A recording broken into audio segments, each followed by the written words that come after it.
En ma qualité de personnalité membre de l'Union sacrée de la nation, qui est la plateforme politique créée par le président Félix-Antoine Tshisekedi, j'ai eu le plaisir d'être invité par celui qui l'a institué comme son émissaire pour consulter l'ensemble de la classe politique congolaise, son conseiller spécial en matière de sécurité, le professeur Eberhard Kolongele, discuter avec lui sur cette initiative. Et puisque vous voulez savoir quel sens je donne à cette initiative, je voudrais vous dire tout le bien que j'en pense, dans la mesure où nous sommes aujourd'hui un pays agressé, un pays partiellement avili dans sa partie est. Au moment où nous parlons, depuis 30 ans, les fosses communes qui ont reçu les corps de nos compatriotes en reçoivent de nouveau. D'autres Congolais qui sont en train d'être tués chaque jour, et peut-être même qu'au moment où nous parlons, il y en a qui passent de vie à trépas entre les mains de ces agresseurs rwandais. Donc le chef de l'État, qui est le garant de la sécurité et du bien-être de l'ensemble des plus de 100 millions de Congolais, avait le devoir d'appeler tous ses compatriotes à ce moment d'introspection. J'appelle ça de l'introspection, parce que nous devons savoir d'où nous viennent ces malheurs qui s'abattent sur nous de manière discontinue, on va dire depuis les 3 dernières décennies, mais pour quelqu'un qui connaît l'histoire du Congo comme moi, je peux dire que c'est depuis les années d'indépendance. Puisque même celui que nous avions choisi comme premier ministre de ce pays et dont je suis un des élèves, Patrice Emery Lumumba, a été tué en 1960 et jusqu'à aujourd'hui, notre pays a toujours été au cœur des convoitises d'un certain nombre de vautours qui se recrutent pas seulement autour de son territoire, mais également outre-Méditerranée, outre-Atlantique.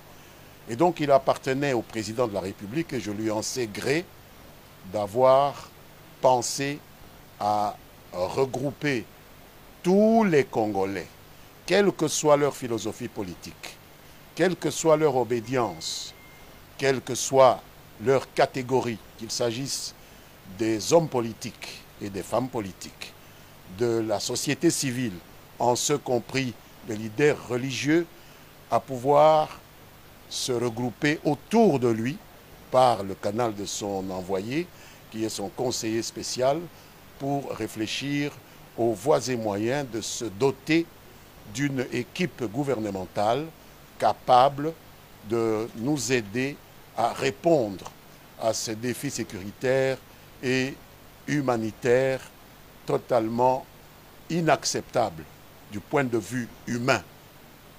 Aujourd'hui, nous avons célébré le Génocoste, nous avons célébré l'ouverture d'un séminaire sur le Génocoste, mais ce génocide va se poursuivre si nous ne parvenons pas à entreprendre un sursaut qui concerne tout le monde, que ce soit ceux qui ont voté pour le président Félix-Antoine Tshisekedi, que ce soit ceux qui se sont décidés à voter pour ceux qui avaient décidé de se mettre contre lui.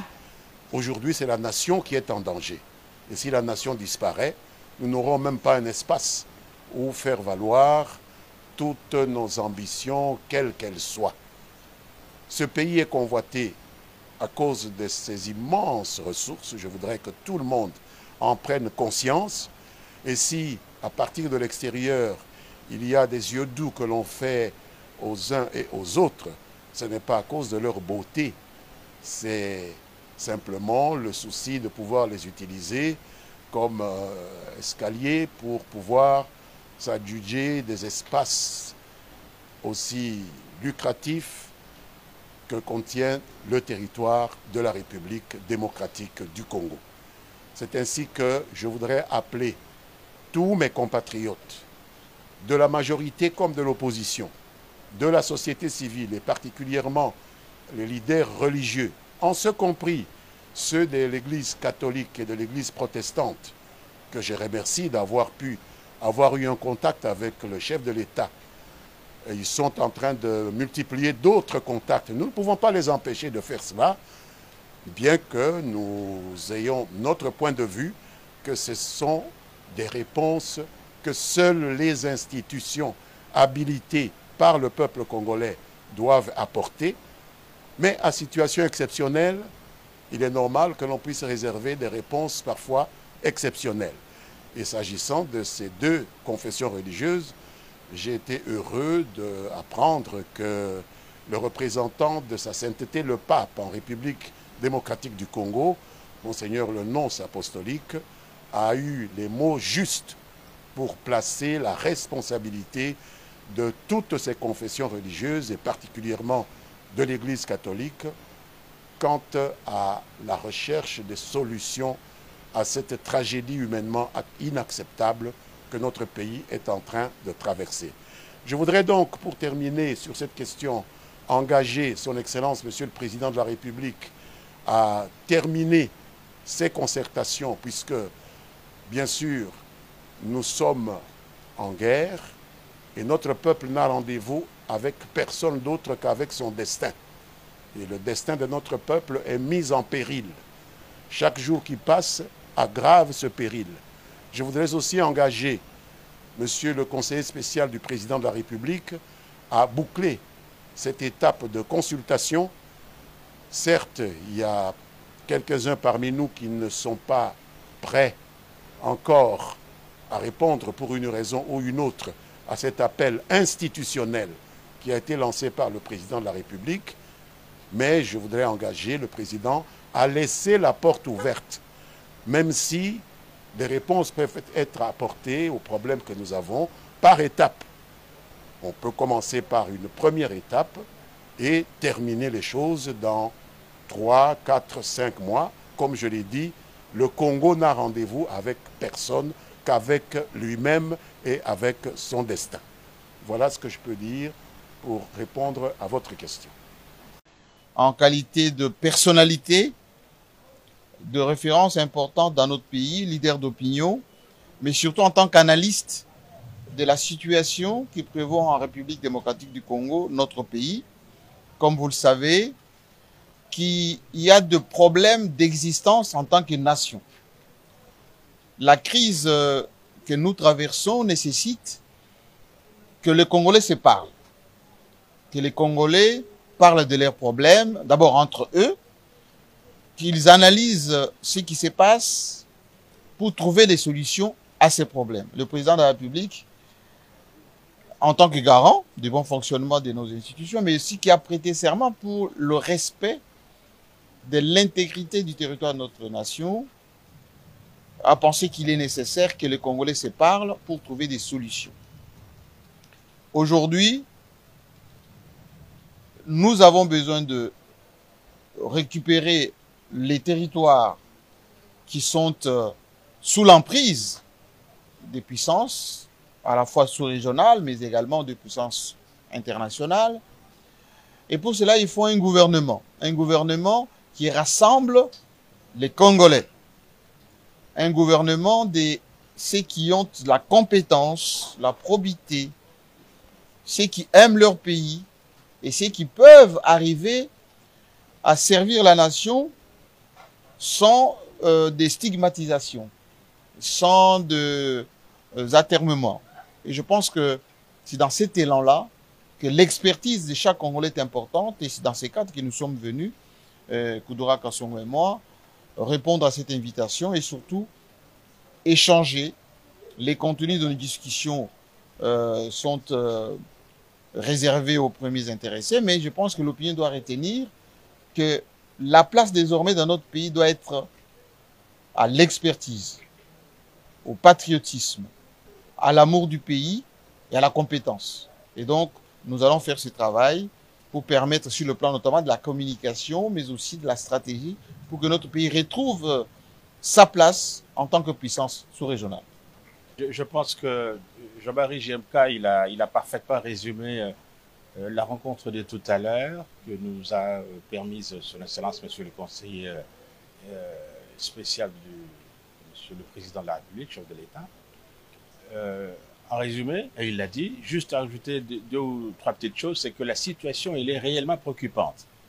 Parce que le conseil spécial nous a fait les résumés et nous avons été très honorés qu'il puisse nous attendre l'un et l'autre, JMK et moi, sur ce que nous pensons ou souhaitons qu'on peut proposer à Monsieur le Président de la République comme étant une des voies qui peut amener le pays vers le recouvrement de l'intégrité territoriale. Donc voilà un peu l'essentiel. Et comme Jean-Marie l'a dit, la première réservée à son Excellence Monsieur le Président de la République, garant de l'unité nationale, garant de la nation. Mais au moins à ce stade, on peut résumer cela. Bien entendu, en ce qui concerne l'opposition armée, son Excellence Monsieur le conseiller principal a dit, ça c'est dans le cadre du processus qui existe. Mais ici, il s'agit essentiellement de l'opposition politique. Voilà un peu ce qu'on peut dire à ce stade. Bon, mes propositions, d'abord en qualité d'ancien Premier ministre, mais aussi en qualité de chef du Parti Nouvel Élan. Les questions qui m'ont été posées, c'est des questions en rapport avec ma contribution dans cet effort de guerre qui s'impose, pour lesquels le président de la République veut l'union nationale, l'unité nationale, la contribution de tous les Congolais. Parce qu'à Yébi, des coutumes et par la vie sur la maison brûle, on a oublié ces le voilà, l'ICC. Ceux qui m'ont dit que ceux qui n'ont que côté bien dans Kati Andako, ata boyi ko swana, vous avez une habitumba entre bien beaucoup canapé opposition majorité. Et tindaka ke otika ba division na bino bosangana bomoko bobo manio kawana na simande boko zongela ko swana na bino ko bunda na bino. Yango président asengi, le président de la République a demandé à tous les Congolais de l'opposition, de la majorité de la société civile, les anciens premiers ministres et les anciens chefs de corps qui ont l'expertise et la compétence puissent apporter leur soutien de manière à ce que nous puissions foutre l'ennemi dehors et puis continuer à gérer notre pays qui est en train d'atteindre un niveau de plus en plus élevé depuis que le président de la République est là. Comme je vous ai dit, il a triplé le budget de l'État, il a commencé la construction de la ville de Kinshasa avec l'extension de, comment on appelle, la rocade. Il est en train de faire des routes pour atteindre la République à l'intégration nationale. Et puis, il faut soutenir cet effort-là, que la guerre est venue estomper en absorbant le gros de nos ressources. Les ressources budgétaires.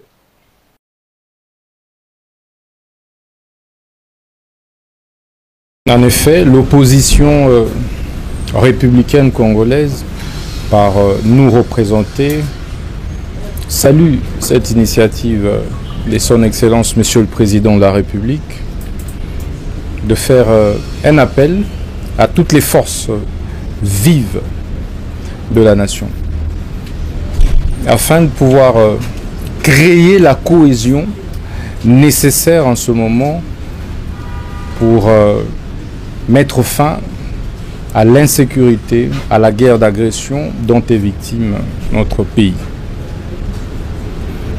Nous sommes donc nous satisfaits de ces consultations qui sont menées des mains des maîtres par son conseiller spécial, le professeur Ebérandé Cachemire. C'est à ce titre que nous, en tant que leaders de l'opposition républicaine congolaise, nous sommes venus répondre positivement à son appel. Nous, il faut d'abord écarter la problématique du partage de postes de responsabilité. Parce que le pays est en danger, il est plutôt nécessaire que nous nous concentrions sur des solutions structurelles qui nous permettent de sortir de cette situation de crise.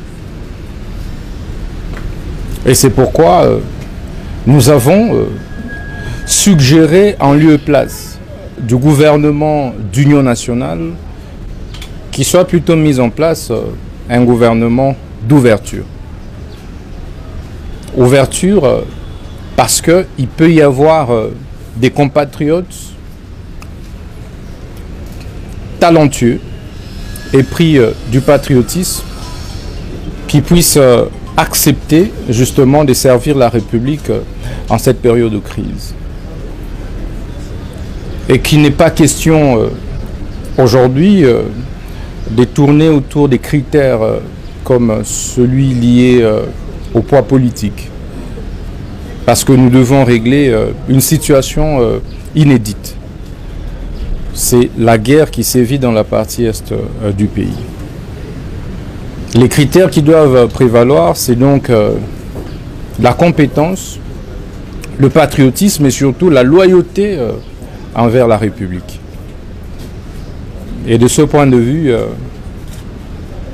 le plus important, c'est de maintenir, je veux dire, l'architecture gouvernementale actuelle, avec la première ministre actuelle, Judith Suminwa, mais ajoutée par des réaménagements techniques, quelques membres, pour ne pas casser l'élan du travail qui se fait déjà. Sinon, nous allons passer de l'éternel recommencement à l'éternel recommencement. Ça ne sert pas le pays. Ici, il ne s'agit pas de la politique des hautes toits des lacs que je m'y mette. Je pouvais dire, oui, en tant que chef de file de l'opposition, il faut plutôt me nommer moi Premier ministre, etc. Mais ce n'est pas ça le plus important.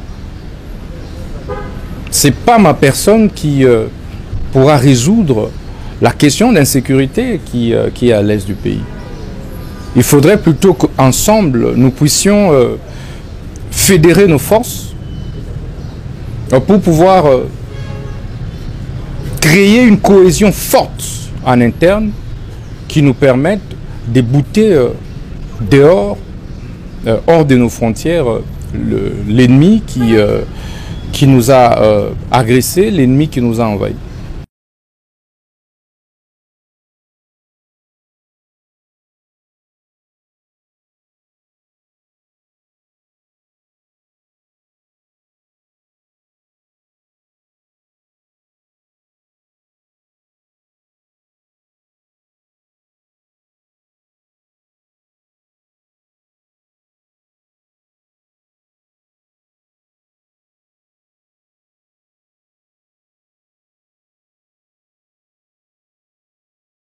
La première des choses, c'est que nous avons répondu à un appel.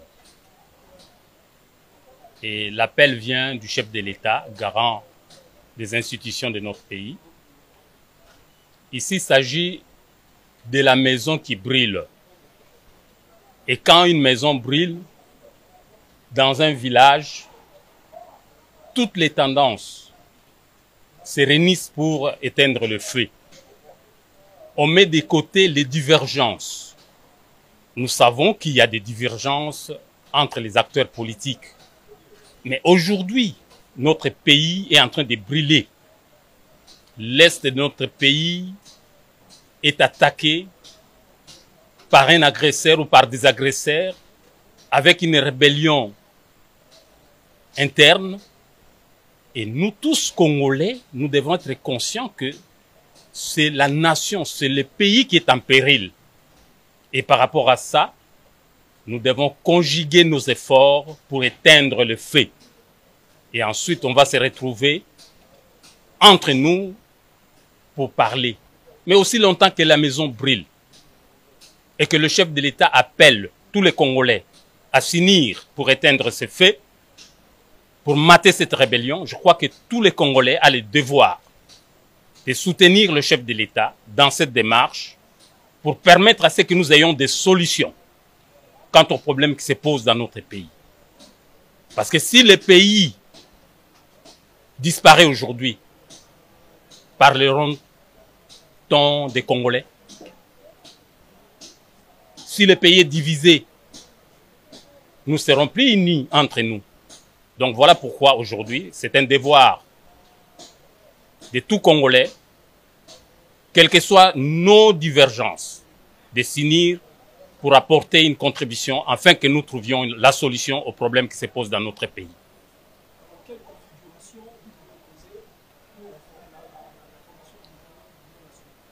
Ici, il ne s'agit pas d'un partage de pouvoir, il ne s'agit pas d'un butin qu'on doit morceler, qu'on doit diviser, mais il s'agit de l'unité du pays. Et l'unité du pays ne peut pas être représentée toujours par un pléthore de gens qui viennent pour le partage du pouvoir. Nous voulons un gouvernement restreint, caractérisé par une cohésion interne autour du chef de l'État, pour mater les forces négatives, les forces centrifuges, les forces qui sont en train de militer pour l'entropie de notre pays. Et ces forces-là doivent être anéanties par un noyau de personnalités politiques d'envergure, de la société civile, pour permettre à ce que nous ayons des solutions aux problèmes qui se posent, aux problèmes de l'ère.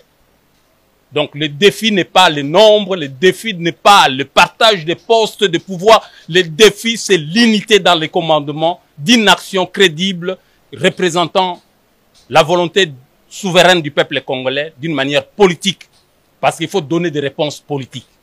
Goma est tombé, il n'y a pas eu de réponse politique. Bukavu est tombé, il n'y a pas eu de réponse politique. Mais le chef de l'État s'est ressaisi. Il dit, peuple congolais, j'ai besoin de personnalités politiques d'envergure pour apporter sa contribution. Que cette force, que cette union de forces apporte la solution à la crise.